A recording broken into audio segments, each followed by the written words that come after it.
Hey yo, it's Vonda. We haven't made anything on here in a while, but one thing that has piqued my interest recently, a lot of lately, has been that growing ideological gap between men and women.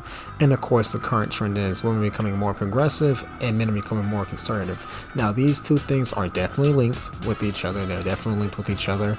And if you ask me, what is the response to it? Well, men becoming more conservative, that is just the general backlash, blowback, whatever you want to call it, towards women, in this situation, being the marginalized group, having more rights, not being as oppressed as previous generations, and of course those rights are being, well, not being, it's having more financial autonomy, having their own bank accounts, being able to own property, being able to participate in the workforce. It is things of that nature, and it's just backlash and blowback because with that agency and autonomy, women are not obligated to be with these men just because they can provide for them.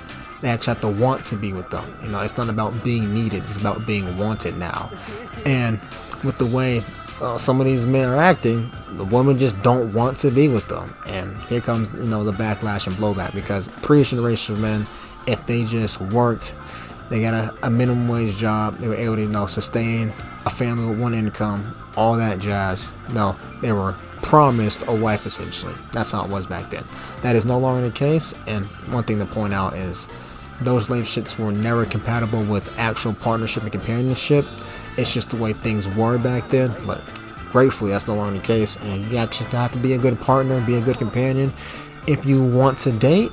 And a lot of these men just aren't willing to do that right now. They still got their heels dug in on previous versions of manhood or masculine that just don't exist anymore.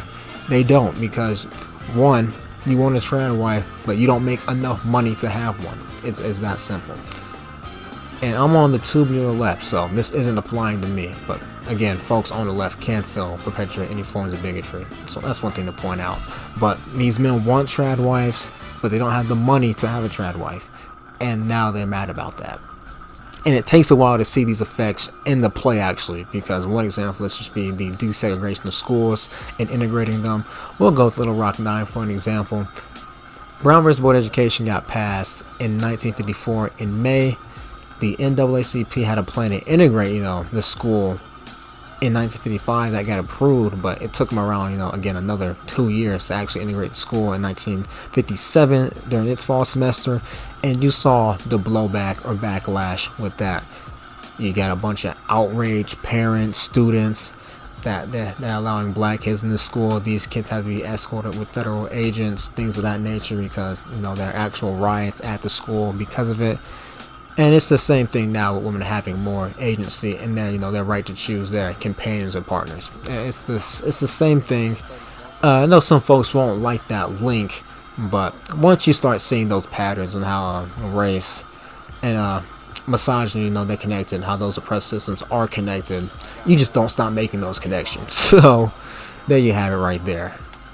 Now, do I think most men will, get with the times and change? I don't. It's getting worse, and how I know it is because you're seeing men from my generation. Again, I'm Gen Z. I just turned 24 around a couple of months ago. So you're seeing men my age. They're being a lot more conservative compared to men in the 80s and 70s, which is bonkers to me.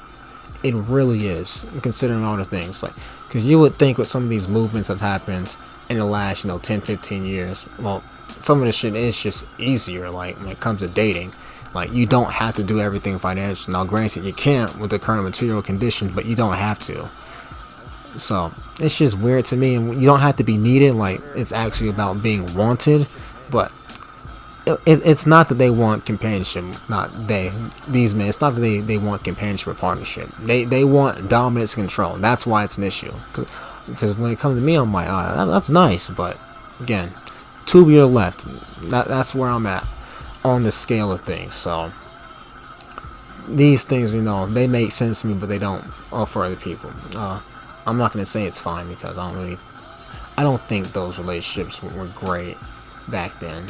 And how I know they weren't is because the men and women that were in these relationships, they would tell their daughters the importance of having their own career, the importance of valuing education, having that self-sufficiency, so they wouldn't have to be completely reliant and dependent on a man for their future, in their life. So that's just me.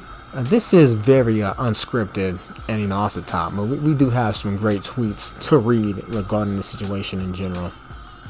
So we'll just ring these tweets out and we'll wrap this video up. I actually think the fact that women becoming more progressive is why men are becoming conservative. I can't explain it, but I think it's all connected. And a quote retreat to this is, it is.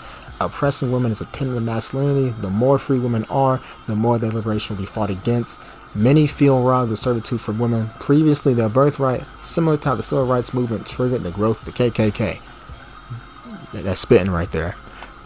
We got a couple more tweets just regarding the situation. It is and it always has been like this, which is why reading history is so important. Men push back post-World War II after women refused to be relegated back to being locked in the house. And our last one for today. Patriarchy relies on the subjugation and oppression of women. Now that women are independent, providing for themselves, slowly building community with one another, men see how much they aren't needed, inciting with violence that allows them to feel necessary and wanted. Now, I did mention being wanted earlier in this video, but I meant that in a romantic sense. And it's better to be wanted and not needed. So let me just clarify that. But these are, some great tweets on the matter. I may go over this, well, not may, I plan on going over this, in some more in-depth and, scripted videos. This was just more off the top and just reading off the phone for a few tweets here and there. But it's good to make something. And I'll probably make an NBA video tonight as well. But without the way, ladies and gentlemen, y'all stay safe. I'm out.